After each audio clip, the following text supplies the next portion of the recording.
Good morning, I'm Ashley, the engineer at Andover Norton.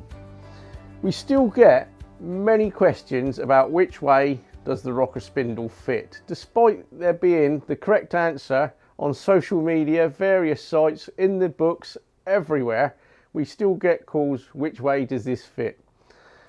The latest version, the one you'll find on most of the bikes, has the flat on it, plain ground shaft with one flat. The flat must face outwards.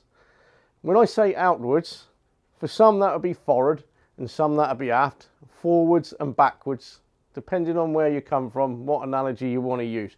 But the flat must face outwards. So this one would fit like this and face that way. And likewise the inlets would face towards the rear wheel. We also do oversizes of these, currently all sold out, but if anyone wants any oversized rocker spindles, let me know, because when I get the next batch done, I'll get them made. The other thing when fitting this is some people find they go in too far. What you can actually do is make a little spacer, put it in the back in the hole, and then push this in so this top bit with the slot in it sits just above flush with the face of the cylinder head.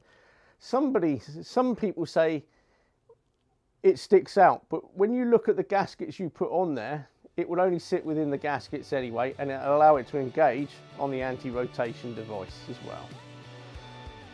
So that concludes the short video on the rocker spindle fitting.